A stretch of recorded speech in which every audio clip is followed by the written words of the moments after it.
Lynching के मामले को कि अत्याचार और अन्याय जो शब्द यहाँ इस्तेमाल किए हैं, क्या ये अभी बीजेपी गवर्नमेंट में ही शुरू हुए? क्या ये तथाकथित आजादी के बाद में ही शुरू हुए? सदियों से हो रहे थे। लेकिन पहले विद्रोह क्यों नहीं होता था? विद्रोह इसलिए नहीं होता था क्योंकि हमारे लोगों का स्वाभिमान सोया हुआ था। स्वाभिमान सोया हुआ था, मरा हुआ था, तो मरे हुए स्वाभिमान को कितना ही तिरस्कार कर दो, हंस के निकल जाता है। लेकिन जब वामसेप के माध्यम से सब इसके अंदर स्वाभिमान पैदा कर दिया गया, तो जिन लोगों का स्वाभिमान जाग गया, उन लोगों को पूरी रणनीति तो मालूम नहीं है, लेकिन हमारे बताए अनुसार लोगों ने, कईयों ने उनके सामने मुंह तान दी। पता तो नहीं था क्या होने वाला है, तो उनको पता लगा कि ये साले कभी भी हमारे ऊपर हावी हो सकते हैं, क्रांति को नया रूप दे सकते हैं। इसलिए वो हमारे लोगों में दहशत फैलाने के लिए, देखो पहले की 2-3 बातें बता दूं आपको। पहले हमें पता, जब हम पढ़ते थे उस समय फिल्मों में भी डायलॉग होते थे, है ना? फिल्मों में भी डायलॉग होते थे। कोई पुलिस इंस्पेक्टर या एसीपी किसी गुंडे के दरवाजे पर जाकर के कहता था, कानून के हाथ बहुत लंबे हैं, कह दिया। बोलते थे, कह दिया, पता नहीं क्या। कानून के हाथ बहुत लंबे हैं।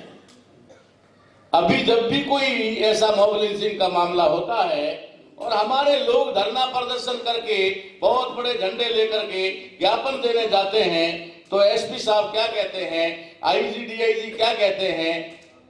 कानून के हाथ मजबूर है, कानून के हाथ बंधे हुए। इतना परिवर्तन आ गया। पहले क्या होता था, वही हमें सुनने में मिलता था, कानून अपने हाथ में मत लेना, है ना? कानून अपने हाथ में मत लेना। और अब क्या कह रहे हैं? पूरा ही अपने हाथ में ले लो, जो करना है वो करो। तो ये कोई अकस्मात तो नहीं हो रहा है, अकस्मात नहीं हो रहा है, ये सब पूरा तैयारी के साथ हो रहा है, पूरा तैयारी के साथ हो रहा है। और उन लोगों को निर्देश दिए हुए 2 अप्रैल के कारनामे के बाद मैं जोधपुर आईजी के वहां पर गया।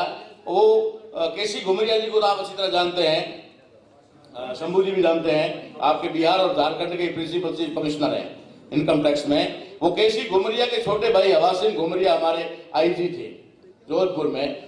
और जब कर्मचारियों को तंग किया जा रहा था बाढ़ में जालोर का, तो मुझे मजबूर होकर उसके पास जाना पड़ा और जाकर के मैंने उससे बात की। 1.5 घंटा तक हमारी बात उनके साथ में चली और उन्होंने लास्ट में मुझे क्या कहा, क्या कर सकते हैं मैना साहब, पूरा सिस्टम हमारे अगेंस्ट है।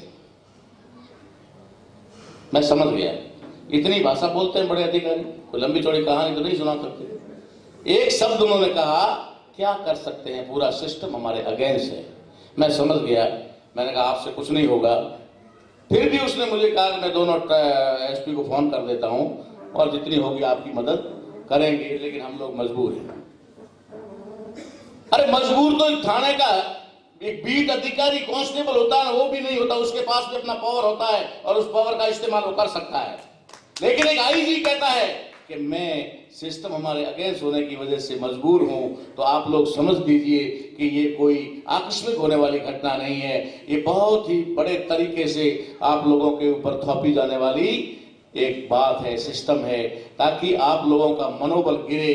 लेकिन एक बात कह करके ये बात खत्म करूंगा, ताकि आपका मनोबल गिरे नहीं। दुश्मन आपका मनोबल गिराना चाहता है, हम आपका मनोबल बढ़ाना चाहते हैं। मुझे पूरे भारत में जब भी कभी मिलो, या मेल से, डाक से, व्हाट्सएप से, मुझे एक ऐसी घटना मेरे तक पहुंचा देना कि बामसेफ और राष्ट्रीय मूल निवासी संघ के किसी कार्यकर्ता के साथ में अत्याचार अन्याय हुआ हो, ये मुझे बता देना। अब तक तो मेरी जानकारी में नहीं है कि कोई बामसेफ के कार्यकर्ता को या राष्ट्रीय मूल निवासी संघ के किसी कार्यकर्ता को इन आरएसएस, बजरंग दल, विश्व हिंदू परिषद यानी कि हिंदू वाहिनी कोई भी हो, उसने टच भी किया हो, क्योंकि वो सब जानते हैं कि इधर मामला साधारण नहीं है। जहां साधारण मामला होता है अटैक, वो वहां करते हैं। हमारे राजस्थान में कहावत है ना, कांटे वाले पेड़ पे कोई नहीं चढ़ता, जिसके कांटे नहीं होते उसको काट के ले जाते हैं लोग। बामसेफ से जो व्यक्ति जुड़ा हुआ है, बामसेफ का जो कार्यकर्ता है, बामसेफ का जो मेंबर बन चुका है, राष्ट्रीय मूल निवासी संघ का मेंबर बन चुका है, किसी माई के लाल की हिम्मत नहीं है कि उसकी तरफ आंख उठाकर भी देख ले। ये काम किया हुआ है, इसलिए कह रहे हैं और दावे के साथ कहते हैं। शायद मैं समझता हूं कि जितना कभी ओवैसी पर तमाशा होता है, कभी किसी पर होता है, कभी नसीरुद्दीन पर होता है, कभी शाहरुख खान पर होता है, हम पूछना चाहते हैं, हम बोल बोल कर थक गए हैं, हम पर हंगामा कब होगा?